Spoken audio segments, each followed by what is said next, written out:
Welcome to my YouTube channel.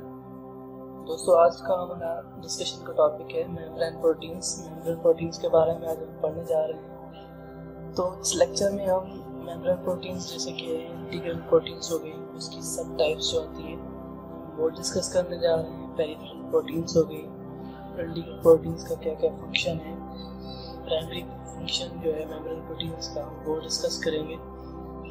तो सबसे पहले हम चलते हैं अपने टॉपिक पे, membrane proteins.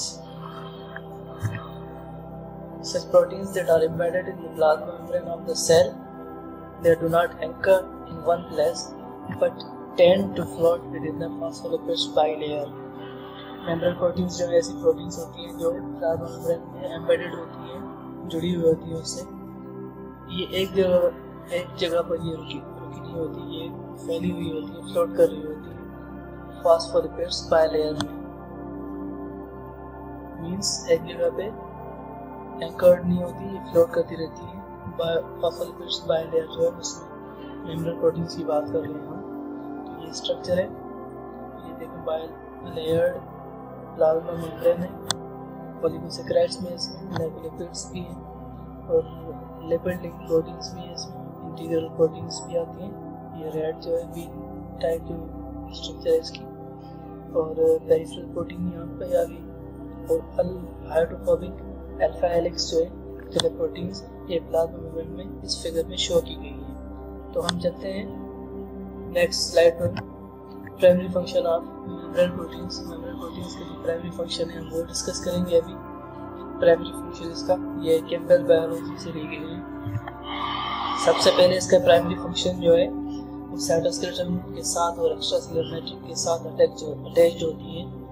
जो मेम्ब्रेन प्रोटीन्स होती हैं, प्लाज्मा मेम्ब्रेन प्रोटीन्स होती हैं, वो साइटोस्केलेटन के साथ बाइंड होती हैं और एक्स्ट्रासेलुलर मैट्रिक्स के साथ। वो इसलिए कि हमने पढ़ा है कि साइटोस्केलेटन जो है वो सेल की मूवमेंट में और इंट्रासेलुलर ऑर्गेनेल की मूवमेंट में हेल्प करता है।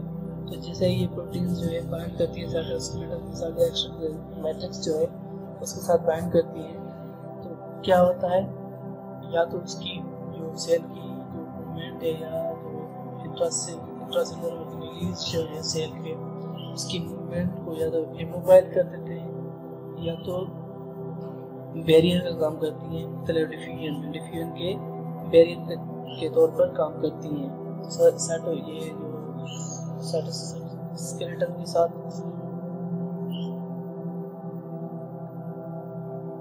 तो अब हम चलते हैं दूसरा जो प्राइमरी फंक्शन है उस पे, सेल सिग्नलिंग। सेल सिग्नलिंग में भी मेम्ब्रेन प्रोटीन्स जो है वो इम्पोर्टेंट होती है। सिग्नलिंग मॉलिक्यूल्स होते हैं वो सेल की मेम्ब्रेन के साथ बाइंड होकर सिग्नल प्रोवाइड करते हैं ताकि मुख्तलिफ प्रोसेस जो प्रोसीड हो सके। एंजाइमेटिक एक्टिविटी एंजाइम्स होते हैं जो एक्टिविटी जो है वो सेल पे रेगुलेट करते हैं। एंजाइम्स प्लाज्मा मेम्ब्रेन में जुड़े होते हैं, तो जैसे सबस्ट्रेट उसके साथ बाइंड करेगा तो एंजाइमेटिक एक्टिविटी शुरू हो जाएगी। एंजाइमेटिक एक्टिविटी या तो पॉजिटिव फीडबैक होगा या नेगेटिव फीडबैक होगा। पॉजिटिव फीडबैक जिस हिसाब से किसी प्रोसेस को अगर इंक्रीज करना हो, बढ़ाना हो, जैसे कि इंसुलिन हार्मोन जो है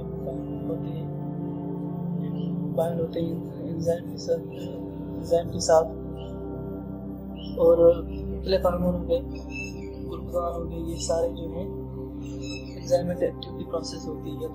या तो पॉजिटिव फीडबैक होगा या नेगेटिव फीडबैक। अगर पॉजिटिव फीडबैक होगा तो उसमें जो कोई प्रोसेस होगा वो इंक्रीज होगा और ज़्यादा बढ़ेगा वो, और नेगेटिव फीडबैक होगी उसमें अपोजिट होगा।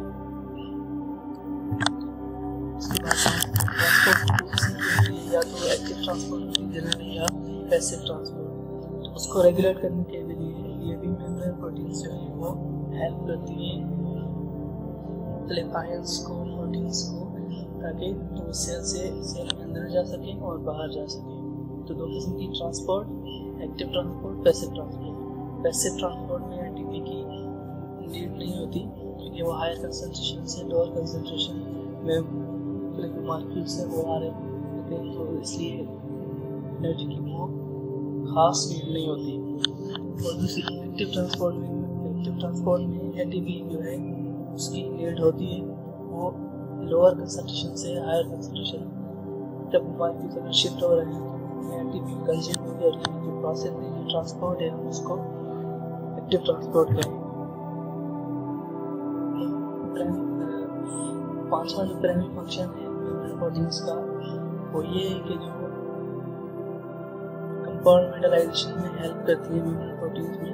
अगर दो सेल आपस में जुड़े हुए हैं, इस कंपार्टमेंटलाइजेशन हुई है, सेगमेंट्स हुए हैं, सेल आपस में जुड़े हुए हैं, तो उसको भी आपस में जुड़े रहने के लिए, उसको जॉइन रहने के लिए मेम्ब्रेन प्रोटीन्स प्लाज्मा मेम्ब्रेन वो हेल्प करती है ताकि दोनों सेल जो है वो जॉइन रहे। उसके बाद है सेल टू सेल रिकॉग्निशन में भी हेल्प करते हैं, जैसे कि जो एपिथेलियल सेल है वो एपिथेलियल सेल के साथ बाइंड हो रहे हैं, तो ये सेल टू सेल रिकॉग्निशन है।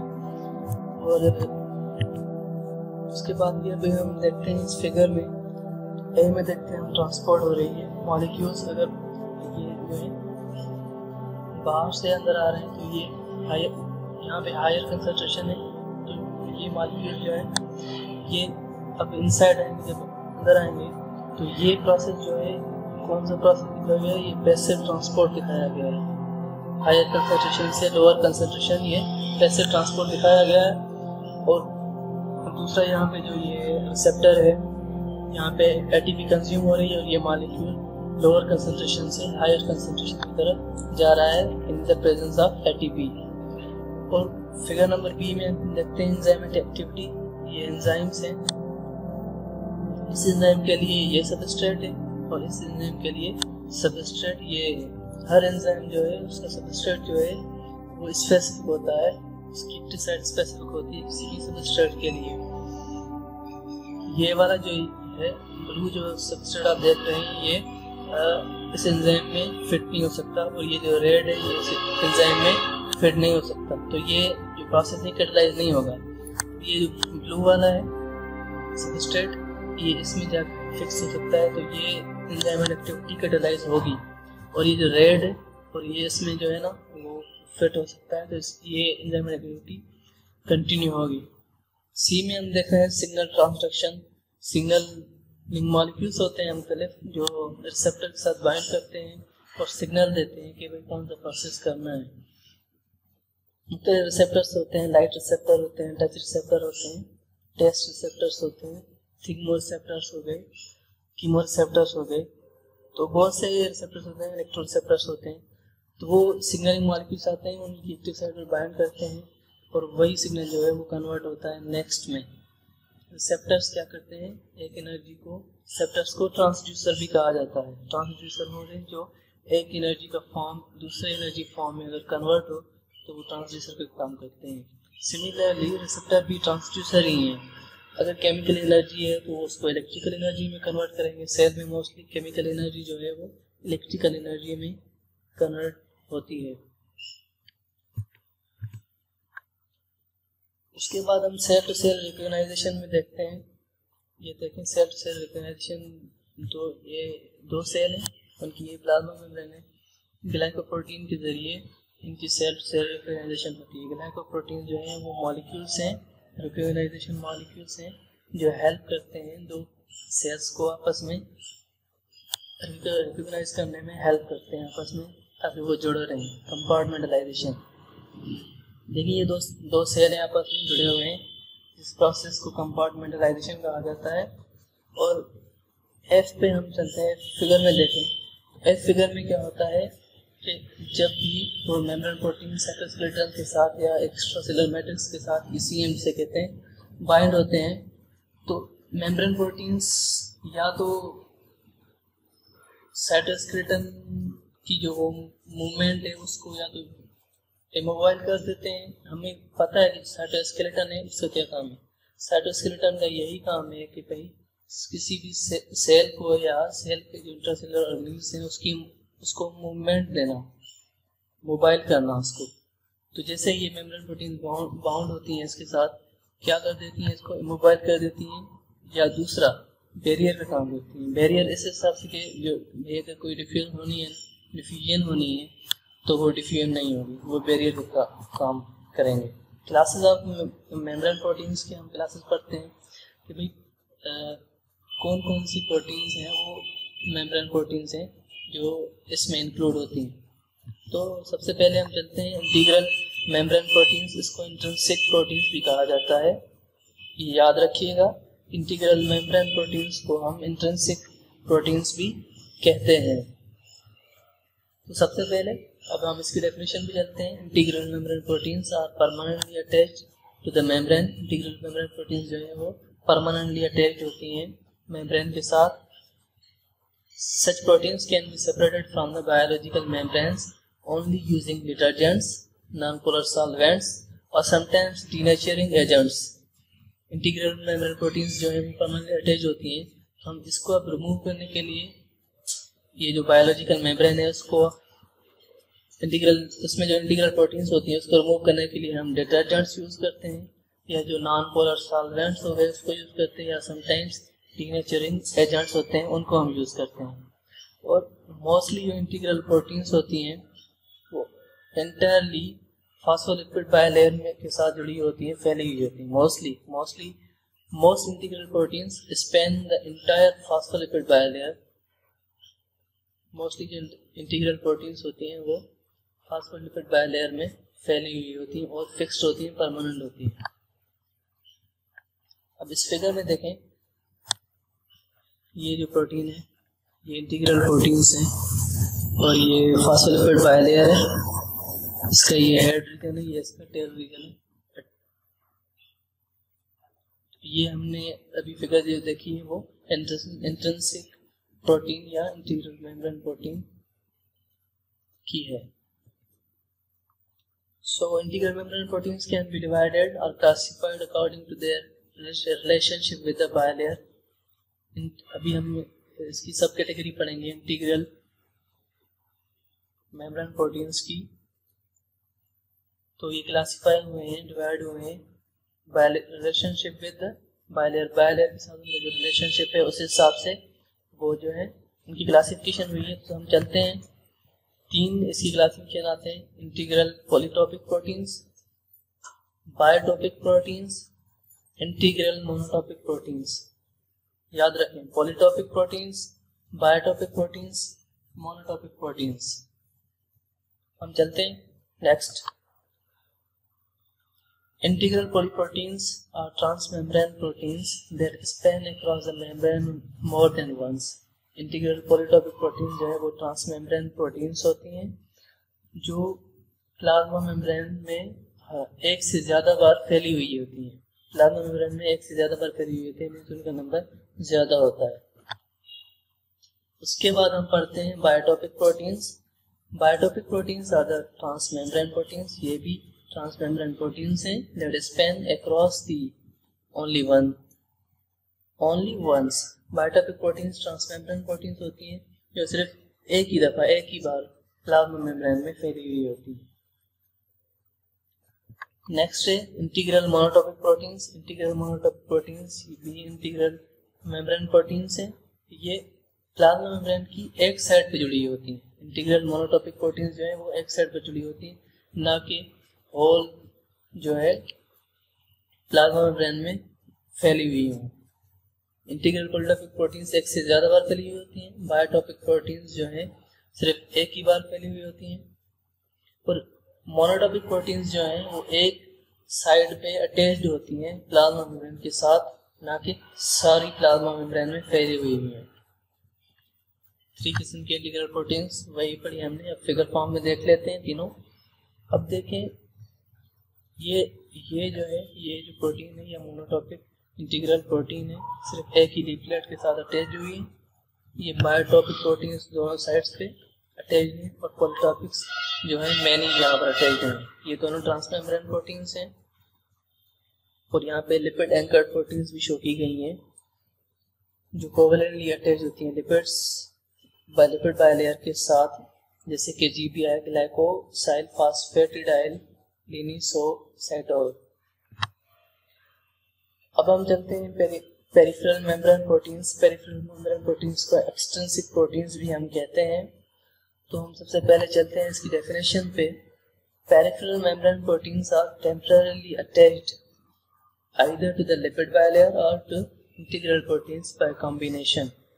इंटीग्रल पेरिफेरल प्रोटीन्स जो हैं टेम्पररीली अटैच होते हैं, हमने इंट्रिंसिक प्रोटीन्स पढ़े वो परमानेंटली अटैच होती हैं। जो पेरिफेरल मेम्ब्रेन प्रोटीन्स हैं वो टेम्पररीली अटैच होती हैं, या तो लिपिड बायलेयर के साथ या इंटीग्रल प्रोटीन्स के साथ कॉम्बिनेशंस मुख्तलिफ जो बनाते हैं। पेरिफेरल प्रोटीन्स के पास दो ऑप्शन हैं, एक तो लिपिड बायलेयर के साथ टेम्पररीली अटैच होती हैं या इंटीग्रल प्रोटीन्स जो हैं उनके साथ डिफरेंट कॉम्बिनेशन बनाते हैं टेम्पररीली। और कॉम्बिनेशन वो कैसा होता है? Hydrophobic, hydro means water, phobic means fear, और उनके combination hydrophobic, electrostatic and non covalent interactions. 3 hydrophobic, electrostatic और नॉन कोवेलेंट इंटरेक्शंस की वजह से पेरिफेरल मेम्ब्रेन प्रोटीन्स हैं या तो वो लिपिड बायलेयर के साथ अटैच्ड होती हैं या इंटीग्रल प्रोटीन्स के साथ अटैच्ड होती हैं। अब हम फिगर फॉर्म में देख लेते हैं। ये ऊपर देखेंगे पेरिफेरल जो मेम्ब्रेन प्रोटीन है, ये देखिए यहाँ पर जो है फॉस्फोलिपिड बायलेयर के साथ भी फॉस्फोलिपिड बायलेयर के साथ भी जुड़ी हुई है और यहाँ पे इंटीग्रल प्रोटीन्स के साथ भी जुड़ी हुई है। मुख्तलिफ bonds hydrophobic, electrostatic, non covalent interactions भी होते हैं, इंटरेक्शंस ही होते हैं इनमें। तो हम नेक्स्ट पे चलते हैं। Most integral membrane proteins function in the following capacities.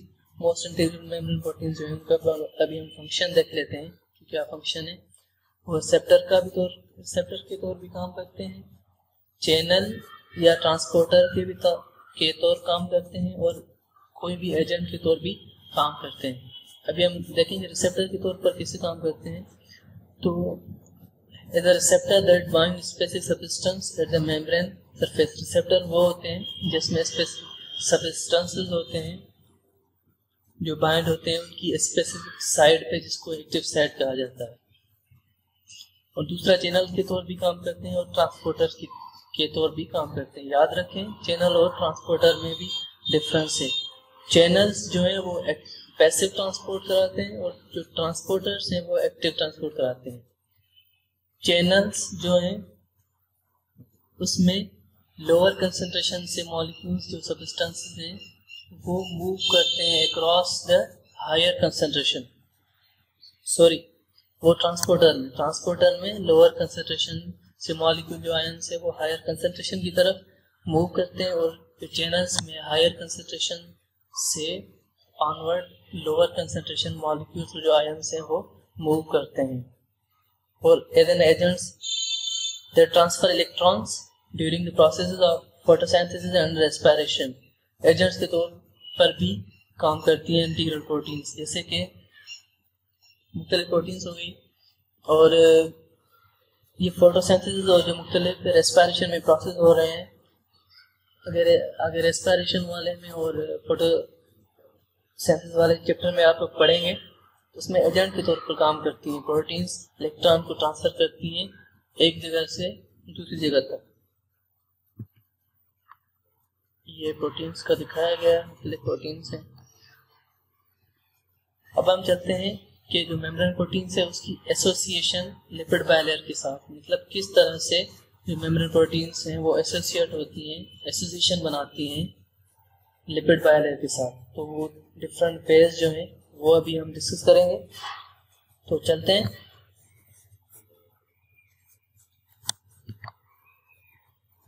ये डायरेक्शन दिखाया गया है कि मेम्ब्रेन प्रोटीन्स जो हैं वो जैसे कि ट्रांस मेम्ब्रेन प्रोटीन है या इंटीग्रल प्रोटीन्स है, मेम्ब्रेन प्रोटीन्स है, उसका दिखाया गया है कि भाई ये जो है ये मुख्तलिफ प्रोटीन्स हैं, ये प्रोटीन इंटीग्रल प्रोटीन है, उसका जो इंटरेक्शन दिखाया गया है प्लाज्मा मेम्ब्रेन में। ये जो ए स्ट्रक्चर है, बी और सी स्ट्रक्चर, ये इंटीग्रल मेम्ब्रेन प्रोटीन्स हैं। लिपिड लिंक्स जो प्रोटीन है ये भी इंटीग्रल है। मोनोलेयर एसोसिएटेड अल्फा हेलिक्स जो है ये भी इंटीग्रल मेम्ब्रेन प्रोटीन है। और ट्रांस मेम्ब्रेन भी प्रोटीन्स जो हैं वो इंटीग्रल मेम्ब्रेन प्रोटीन्स में इंक्लूड होते हैं। और लास्ट वन डी जो है ये पेरिफेरल प्रोटीन्स है। पेरिफेरल प्रोटीन्स हैं ये देखें ट्रांसमेम्ब्रेन प्रोटीन जो है वो ऐसी प्रोटीन जो प्लाज्मा मेम्ब्रेन के अक्रॉस जो फैली हुई है ट्रांसमेम्ब्रेन वो ही होती है। और दूसरी मोनोलेयर एसोसिएटेड अल्फा हेलिक्स, जो एक ही जगह पे मोनोलेयर एक ही लेयर में के साथ एसोसिएटेड हो अल्फा हेलिक्स प्रोटीन्स जो एक ही लेयर के साथ फैली हुई है। और लिपिड लिंक जो होती हैं वो लिपिड के साथ एसोसिएटेड होती हैं। मेम्ब्रेन प्रोटीन्स जो लिपिड के साथ लिंक्ड हो उसको लिपिड लिंक हम कहते हैं। उसके बाद प्रोटीन अटैच्ड में मुख्तलिफ प्रोटीन्स होती हैं जो मेम्ब्रेन प्रोटीन्स के साथ मुख्तलिफ कॉम्बिनेशंस या डिफरेंट वेज में एसोसिएशन करते हैं। अनदर एग्जांपल हम देख लेते हैं, association of membrane proteins with the lipid bilayer in different ways. मुख्तलिफ तरीकों से किस तरह एसोसिएशन बनाते हैं मेम्ब्रेन प्रोटीन्स के साथ। ये देखें अल्फा हेलिक्स यहाँ पर है, ये उसके hydrophobic amino acid side chain है और ये जो है हाइड्रोजन बॉन्ड है। और ये जो रेड में दिखाई गई ये फॉस्फोलिपिड मॉलिक्यूल्स हैं, ये इनका हेड है और ये जो इनका टेल है। अनदर कॉम्बिनेशन हम दिखाते हैं, ये ट्रांसमेम्ब्रेन अल्फा हेलिक्स है, ये ट्रांसमेम्ब्रेन अल्फा हेलिक्स है, ये लिपिड बायलेयर है और ये बीच में इनमें जो है एक्वियस पोर है। मुख्तलिफ पोरेंस जो होते हैं जिसमें वाटर मॉलिक्यूल्स की मूवमेंट होती है। तो ये जो स्ट्रक्चर है, ये जो एसोसिएशन है, ये पोर्स की दिखाई गई है, पोरेंस की दिखाई गई है, जिसमें वाटर मॉलिक्यूल जैसे कि एक्वा पोरेन हमने पढ़ा है जो फैसिलिटेट करता है वाटर की मूवमेंट को। और ये जो है हाइड्रोफोबिक कोर दिखाया गया है लिपिड बायलेयर का, हाइड्रोफोबिक कोर दिखाया गया है लिपिड बायलेयर का। ये सी टर्मिनल इसका, ये एन टर्मिनल है। अब हम पढ़ते हैं प्रोटीन सॉल्युबलाइजेशन के मुख्तलिफ प्रोटीन से उसको कैसे डिसॉल्व किया जाए। अगर हमको प्योर फॉर्म में प्रोटीन्स हमने लेने हो तो उस प्रोसेस को हम प्रोटीन सॉल्युबलाइजेशन कहते हैं। तो वो प्रोटीन जो है प्रोटीन्स जो हमें मिलती हैं वो प्योर फॉर्म में मिलती हैं इस प्रोसेस से। सबसे पहले हम प्रोटीन सॉल्युबलाइजेशन की डेफिनेशन पे चलते हैं। It is the process of breaking interactions involved in the protein aggregation which include disulfide bonds, hydrogen bonds, van der Waals forces, ionic interactions and hydrophobic interactions। Protein solubilization में हम pure form of जो protein है उससे लेते हैं, वो हमें मिलती है। Membrane proteins can be solubilized by mild detergents such as sodium बोरोडिकाइल sulphate and Triton X100। Membrane proteins जो है उसको हम सॉल्युबलाइज कर सकते हैं, उसको डिसॉल्व कर सकते हैं। किस तरह से? मुख्तलिफ जो डिटर्जेंट्स हैं उसको यूज करके, जैसे कि सोडियम बोरोडिकाइल सल्फेट हो गया और ट्राइटोन X100 हो गया, उसको यूज करके हम मेम्ब्रेन प्रोटीन्स हासिल कर सकते हैं। तो हम इस पे देख लेते हैं, ये डिटर्जेंट्स मोनोमर हैं, ये जो है, और ये माइसिल है। माइसिल उसको कहते हैं ऐसा फॉर्म जो डिटर्जेंट और वाटर की इंटरेक्शन की वजह से बना हो। माइसिल उसको कहते हैं जो डिटर्जेंट और वाटर की इंटरेक्शन की वजह से बना हो या प्रोटीन की इंटरेक्शन की वजह से बना हो। यह डिटर्जेंट माइसिल बने हैं, ये इसकी हाइड्रोफोबिक टेल है और ये हाइड्रोफिलिक टेल है इसकी। ये मेम्ब्रेन प्रोटीन है, लिपिड बायलेयर है, इसमें लिपिड बायलेयर में मेम्ब्रेन प्रोटीन से है। तो ये देखें, सबसे पहले क्या होगा, ये जो डिटर्जेंट माइसिल है इसके साथ एग्रीगेट होगी, मतलब इस प्रोटीन के साथ water soluble complexes of transmembrane protein and detergent, ये कॉम्प्लेक्स बनेगा, वाटर सॉल्युबल कॉम्प्लेक्स बनेगा प्रोटीन और डिटर्जेंट का। उसके बाद हम प्रोटीन और डिटर्जेंट को अलग कर सकते हैं। वाटर में अगर डिजॉल्व करेंगे तो डिटर्जेंट जो है वो वाटर में डिजॉल्व हो जाएगा, हमें प्योर फॉर्म में प्रोटीन मिलेगी। ये इसकी एक्सप्लेनेशन है।